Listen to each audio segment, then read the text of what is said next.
What's going on, people? We are Tottenham TV here, and we are back here for another combined 11 video. It is Tottenham against Arsenal. It is the big one, the North London derby, 4:30 kickoff at the Emirates on Sunday.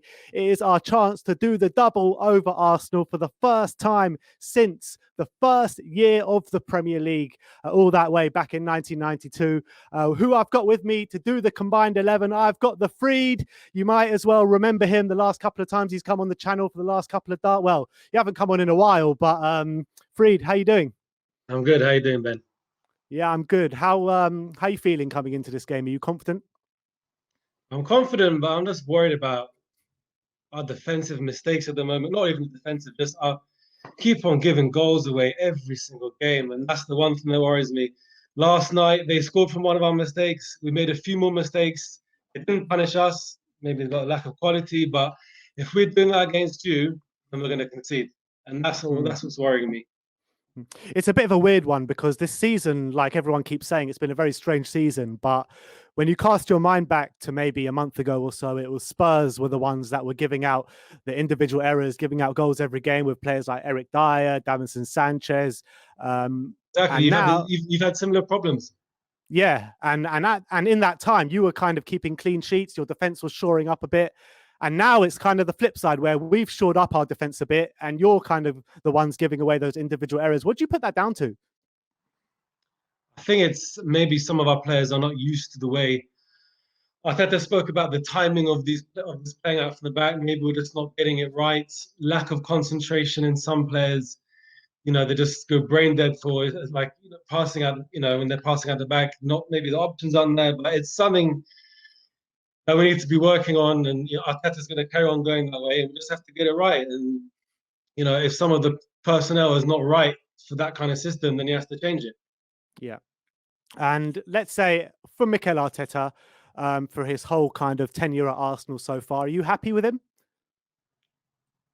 Definitely room for improvement. He's introduced from his on his defense. He had to start again.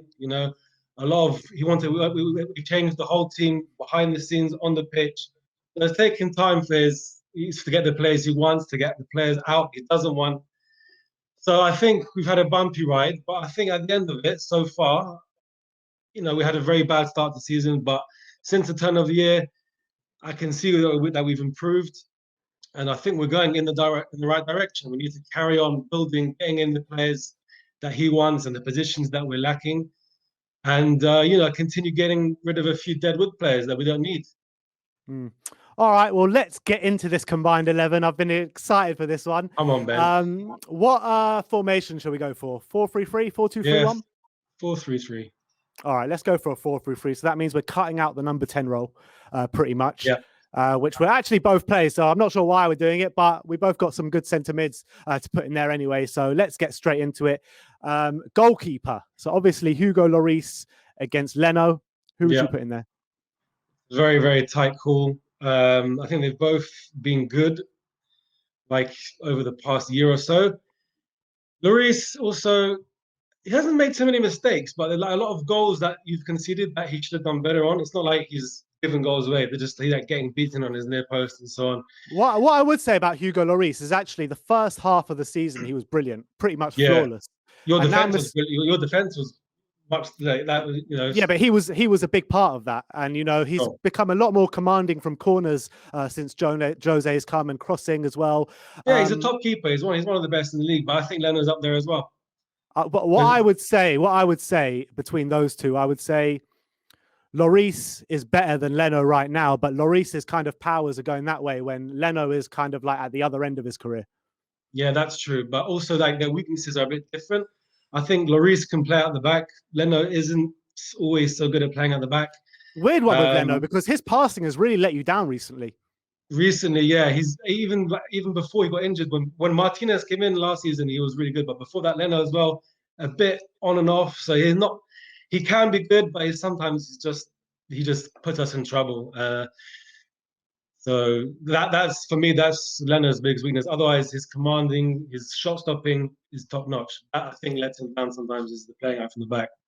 I mean, I'm just saying I'm going for Hugo Laurice. I think right now you got to put Hugo Laurice in that combined 11. Yeah, he might get it, but not by much. I think it's very even. I, Lennon made a mistake last night, so it's hard for me to defend him. But yeah. yeah, I can give Lloris just about maybe. But as you said, it's probably going. They're probably switching places very. Yeah, you never know. Hugo Laurice could easily leave at the end of the season. He's Yeah, not got left. I can see him going to PSG maybe Yeah. potentially, but we'll see. I mean, yeah. I mean, look, I would love to keep him. I still think he's a top quality keeper. But if he does leave, I think thank you very much for your service, your club legend kind of How thing. old is he? How old is Laurice? 34. Yeah, end of his career, but. Yeah, he's been at Spurs for what, 8-9 years or something. So good servant to the club. So obviously, all right. So goalkeeper Hugo Laurice. Now let's go to the right back. I know we're going to have a bit of an argument on this one. Yes, we are. Who are you going to put forward? Bellerin has to be. Bellerin. I don't, I'm not Bellerin's biggest fan, but I think he's definitely better than what you've got. I'm going to put forward Serge Aurier. It's a difficult one because around the span of Serge Aurier's career at Spurs, it's well documented how many mistakes he's made, how many penalties he's given away, and all that kind of stuff. But I think when it comes to since Jose Mourinho has come in, I feel like he's cut the majority of that out of his game. I think what he does do well is his physicality side of the game, getting up and down the pitch. I think his defensive game has massively improved under Jose Mourinho. And I think he adds something to the attack as well. He's always there. He's always providing an outlet. His crossing can be somewhat found wanting sometimes. I think that could be a down point. But I still think Serge Aurier is a very good Premier League right back. And when I'm comparing him to Bellerin, I would have said maybe last season, or the past, since Bellerin's joined Arsenal and since Aurier's joined Spurs, I think Bellerin has been the better right back. But I think when you're looking at them in an isolated season this year, I would actually say Aurier's been the better right back. I don't think so. I mean, Bellerin, I don't really rate any of them. I think just Bellerin's the best of the worst. They're both not very good defensively. They make mistakes. I think I see it very often when I watch Spurs, when I watch Arsenal, they target that right back position because I think most people sense there's a weakness there. But that goes for both of us. That goes for both of us, doesn't it? I'm not a fan of Aurier or Bellerin. Like, I'd happily replace Bellerin in the summer, but I just think he's the better of the worst. You want to go for Serge Bellerin? Serge Bellerin. Now, look, to be honest, I've been impressed with Aurier this season. I'm not just saying that because I'm a Spurs fan. I promise you, I've been impressed with Aurier this season. Like I said, he's cut out these defensive mistakes from his game.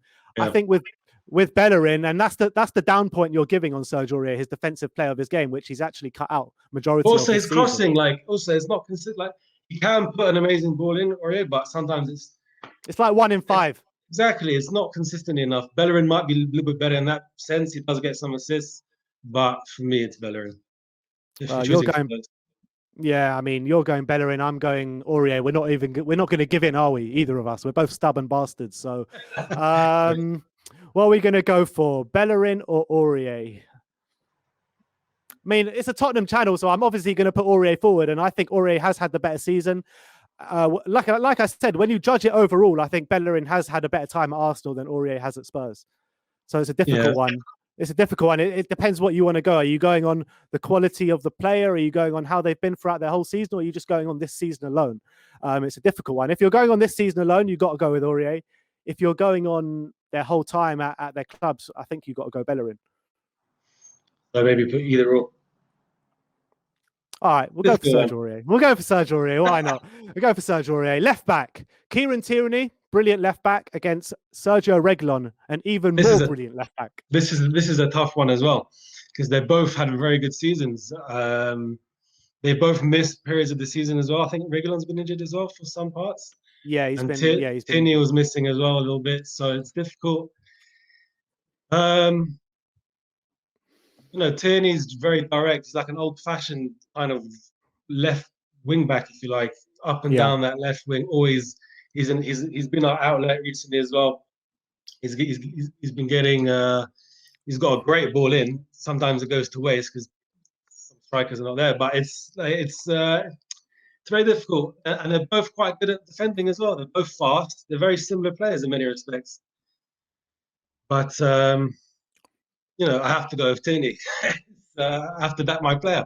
But you've also got a very good argument as well. Come on, man. You're not being serious. Seriously, Reguilon has been one of the best left backs in the Premier League this season, albeit Tierney is a good player, but I wouldn't put him up there in the top 3 left backs of the Premier League. No way. It's Not arguable. Yet. Not yet. It's arguable. Not yet. Not yet. Not yet. He's a young player still. He's got time to prove himself. Since the turn of the year, he's been very good, but maybe he hasn't played. I don't know. Has Reguilon been playing much more? No. Look, Reguilon, when he comes in this Spurs side, he completely transforms it. He gives us that physicality on the left-hand side, up, down, non-stopping, defensively, so physical and on point. And attackingly, he's provided so many assists for us this season. How many assists has Tierney even got this season? Not sure the exact number, but maybe. I know the exact number. The exact number what is it? Is 1. What, in the Premier League or in the competition? We're talking about Premier League here. Okay, only 1. So, all right. So, how many Reguilon got? How many's Reguilon got? 3 or 4, I think. 5 even. 5. So I think that's a no-brainer. You got to go for Reguilon. Right. I think he's been a completely breath of fresh air since he's come into the Premier League. Give it to Reguilon. Now we are going to the shit of both squads, the centre-back positions. Who are you putting forward, let's say, for the right-hand side of the centre-back? I'll probably go David Luiz. David Luiz. Who would I go for the right back? And that's not saying much, but it's... Is he your best centre-back, David Luiz? I think he's been our most consistent one this season. Because there's been a lot of talk from Arsenal fans about Gabriel this season. Gabriel had a very good start. He was our best defender by miles. And then he got COVID, so he was out for a while, and he's come back and he's looked very shaky. Brilliant goal, and I think he played well yesterday, even though, and also that goal he scored was incredible. But looked a bit shaky since he's come back. But and I just think David Luiz is the more like assured one. He's the more experienced one. It is close between those two, but I'd probably just about go David Luiz. I mean, on current form, the player I'm going to put forward is probably Davinson Sanchez. On current form, he's been awful this season. He hasn't really improved much since he's come to. You want to go Toby for your best centre back? Toby, I was going to put on the left side because I think that's where he's been playing his better football this season. So I think on the right side, I'd put Davinson Sanchez. I think the last 4 or 5 games, he's really stepped it up. And when I talk about, I thought he's the one who's been costing you recently. He's cost not recently. I mean, he's cost not in your wins, obviously, but when you played like West Ham and when you played City, he has cost us this season. Eric Dyer's also cost us this season. Individual errors, FC at one point. But having said that, the last, like on current form, I'm talking about, he's playing very well. He really is. Can I put him in ahead of David Luiz? I mean, I think it's tight. I do think it's tight because I don't rate David Luiz at all. I really don't. But I guess I got to give you something somewhere, don't I? Well, yeah, I don't think your defense has been that amazing that you deserve two centre backs in there. All right, right hand side, we'll give you David Luiz. Left hand side, we got to take Toby Alderweireld. Yeah. All right, so that's a back 4 so far. Hugo Laurice, Reguilon left back, Aurier right back, David Luiz. Can't believe I'm putting David Luiz in this. David Luiz and Toby. Anyone else better? I know. Next year, hopefully, we can put in a Skriniar or something, and Toby Alderweireld in the centre back positions. Now the 3 in midfield. I'm going to put Højbjerg in there for the destroyer role. Who are you going to put against him? I'd like to put Partey, but he hasn't played enough. Really, played about 10 games and always full. So the only other person I can really nominate is Xhaka. If you try and argue Xhaka against Pierre-Emile Højbjerg, the general, the Viking, I don't know. Why can't you put both in? Both. I mean, what? Come on, man. Granit Xhaka, in the history of the Premier League, he has made the most mistakes leading to goals. Yeah, but if you're playing Premier League, if you're playing 3 centre mids, I'll have Højbjerg in there, and I'll probably put Ndombele in there as well. But then you haven't really got anyone else because Lo Celso hasn't hardly played this season, hasn't he? I don't rate Harry Winks, and I think Xhaka is definitely better than Sissoko. Harry Winks ain't going anywhere near this team, I'll tell you that. But yeah, so Højbjerg 100% gets in there. That's for sure. Ndombele 100% gets in there. That's for sure. So now there's one more centre mid, seeing as we're not going for a number 10. So that other centre mid, you're going for For me, it has to be Xhaka. Granit Xhaka. Unless you want to put Partey in there, but he hasn't really played enough. If you're going to put an Arsenal centre mid in there, I don't care how much he's played. Thomas Partey is 10 times the better Granit Xhaka. 100%. But you arguing with me the other day when we were doing something similar, and you're saying he hasn't played enough. So I'll happily put Partey. All right, let's go for a midfield three: Højbjerg, Ndombele, Thomas Partey. Yeah. Left-hand side of the attack: Heung-min Son. Yeah, got no argument there. Against who? You got to put Aubameyang, right? Either Aubameyang or Pepe. Pepe's been playing on the left quite well, actually. Has he? But Son's. What is that? Is that when Aubameyang plays through the middle? Yeah, Aubameyang will play in the middle, and Pepe on the left, or Aubameyang up front, and then sometimes Willian plays there. But no, it's Son all day. All right, Son unfortunately. On the left. Who are you putting forward for the right? Saka. Saka against Gareth Bale. For me, Gareth Bale has not played enough. To be honest, I haven't watched your past couple of games, and he scored like 4 goals or something past 2. But I haven't seen enough of him, and he hasn't really played a lot for you until the last month, where he's been starting regularly. I think Saka has been playing throughout the season, and he's playing at a good level. He's been effective in the game. He takes games by the scruff of his neck. When we need the goals, he comes up with the assist or the goal. And I just think he's been a breath of fresh air, and something, he's a gem from our academy, which we are happy to develop. And I think he's going to be a top player. Gareth Bale, obviously, Gareth Bale, he's been to Real Madrid, he's won everything, but he hasn't really started life smoothly at Spurs until recently. So it's hard to judge him. But that's why I'm putting Saka forward. We've seen more of him. The Premier League has seen more of him. I'll tell you my thinking behind me going for Gareth Bale. I completely agree with you what you've said about Saka. I think he's been brilliant this season. I think he's been probably your player of the year this season at the young age of 19. You know what I mean? Absolutely brilliant. And he's played a lot of football this season. There's no two ways about it. Yes. He's had a good season. Gareth Bale, like you said, has only come in consistently into the last month, really, last 3 weeks. But when you're matching them up on stats, Saka has played 3 times the game as Gareth Bale, and they're on exactly the most identical stats: 5 goals, 2 assists. You tell me what players should be getting in there. Gareth Bale has hardly played this season, and he's already on the same stats as Saka. Yeah, but that just shows the pure quality of the player. Burnley and Crystal Palace, and I don't know who else he played. You know what I mean? He's only really played 4 games, started 3 in a row like recently. Yeah, and he's already got the same stats as Saka. It just shows the pure quality of the man. I think Saka has to be in there. I'm sorry, you can't have Gareth Bale. I completely disagree, because you know Gareth Bale's only just started to play again. Yeah, and he's already got. All right, you know what? If you can tell me Saka has scored more goals than Gareth Bale out of the whole season in total, Europa League, FA Cup, Carling Cup. Go on, how many has Saka scored? I don't know top of my head, but I'll tell you how many he scored. He scored 6 goals. Do you want to know how many Gareth Bale's? You want to know how many Gareth Bale scored? If I'm including Europa League, probably more. Exactly. Gareth Bale has scored 10 goals this season. He hasn't played for you consistently enough. He's only had a recent spark of form. Yeah, but that's not the point. The point is, who is a better player? Right now, you have to say Gareth Bale. Maybe in 2 years' time, you'll be right. Saka does get in there ahead of Gareth Bale. This is Saka's first full season. Gareth Bale's been around for how many years? Gareth Bale is the established one, but he hasn't been getting on the pitch until March. This is my point. The guy has been injured all season, and even playing the small amount of games. He's been unused subs for you. And he's also had his injury problems. He's also been injured.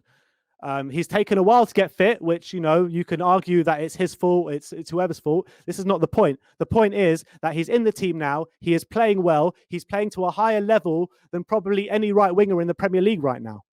I think 3 weeks ago, you wouldn't even have an argument. Yeah, but the point is we're 3 weeks in now, and now he's got more goals than Saka. He's playing better than Saka at the moment. And an on-form Gareth Bale is one of the best. And an on-form Gareth Bale is one of the best players in the world, never mind in the Premier League. Yeah, but when was the last time we saw that? We're seeing it right now. He's on par with Saka in terms of stats, and he's even trumped Saka in stats. I can't have that in there. It has to be Saka. He's arguably the young player of the year in the whole Premier League. Yeah, he is. Doesn't mean Gareth Bale hasn't been better than him in the short time he's played. Short time. You're judging off 3 or 4 games. For me, it's an unfair judge. All right. Well, Gareth Bale goes in there because you know what, you know how it is. And then obviously, look, we'll put it to the comment section. Even Arsenal fans can answer this. Who should go on the right wing? Should it be Gareth Bale or should it be Bukayo Saka? And also put it in for the right back as well. Who should it be? So it'd be Serge Aurier or Hector Bellerin. And now, obviously, up top, it's going to be Harry Kane against Aubameyang, which actually, at one stage, you tried to compare them, didn't you, last year? Yeah, but unfortunately, Aubameyang had a very bad start for the season. And Harry Kane's been on fire all throughout. So, you know, Harry Kane scored more goals than Lacazette and Aubameyang put together. Doesn't surprise me. Yeah, it doesn't surprise me. But Aubameyang's going to catch up and he's going to have a strong end to the season. Well, you reckon he'll catch up? He's going to have a strong end to the season. Did you know that Harry Kane has more assists than Aubameyang has goals this season? Aubameyang had a very bad start to the season. Because it was the curse of the captain and that 350 grand a week contract. Yeah. Okay. You know he's a quality player. No, I know. Look, I'm not saying he's not a good player. Of course, he's a good player. It's there for everyone to see. But when he comes up against Harry Kane, there's no comparison. Harry Kane is the best striker in the league. Yeah, potentially in Europe. Potentially in Europe right now, the way he's playing. Lewandowski's probably better. Well, when you put Harry Kane against Lewandowski, you would say. Don't forget Haaland as well on form at the moment. You would say Lewandowski is probably a better finisher than Harry Kane, in the box, Fox in the box number 9. But Harry Kane is so much more than that. Harry Kane is just so much more than that. He's our best defender. He's our best midfielder. He's our best attacker. He's our best everything, man. It's Harry Kane. Yeah, in the Premier League, he's the best, but in Europe, top 3. All right. Well, let's go for the manager as well. Jose Mourinho against the Paella Pulis. Well, Mourinho's been there, done that, won everything. Arteta's in his first full season, so it's very hard to judge, really. All right, you didn't make that one hard for me. Jose. It's very hard to argue because Mourinho's been there for how many years? Been a manager, top flight, long time. He got voted manager of the century. Did he? Yeah. So yeah. All right, look, let's go through that team one more time. So that's Hugo Laurice in goal, Aurier at right back. We went for Reguilon left back. Went for middle 2 of David Luiz and Toby Alderweireld. Went for a midfield 3 of Thomas Partey, Højbjerg, and Ndombele. Left wing, Heung-min Son. Right wing, Gareth Bale. And up top, Harry Kane. I mean, there's not a lot of Arsenal players in there, is there? We're getting more slowly, surely. All right. And back on the game, Adam, what's your score prediction? Can't see us keeping a clean sheet. But I fancy us 2-1. 2-1 Arsenal. Yeah. Who do you reckon gets the goals? Aubameyang and Saka. All right. Well, you know it's going to be a really interesting matchup, that Saka against Reguilon on that flank. I know it is. And then Heung-min Son as well. What's your prediction? In all my previews so far, I've gone 2-1 Spurs. I'm going to go for Harry Kane to get his obvious penalty every year at the Emirates, and potentially, probably Heung-min Son or maybe Gareth Bale. I might go for Gareth Bale to get a goal this one because, you know, Gareth Bale loves a goal against Arsenal. Heung-min Son loves a goal against Arsenal. And Harry Kane most definitely loves a goal against Arsenal. So I think our front 3 have really got pedigree against you lot. We'll see what happens. We will see what happens. Well, look, have a good weekend. I will not be speaking to you until the end of the derby. You know how it is. But thanks for coming on. That is our combined 11. Thank you very much, Free, for coming on. Like, subscribe, and comment. And as always, come on, you Spurs.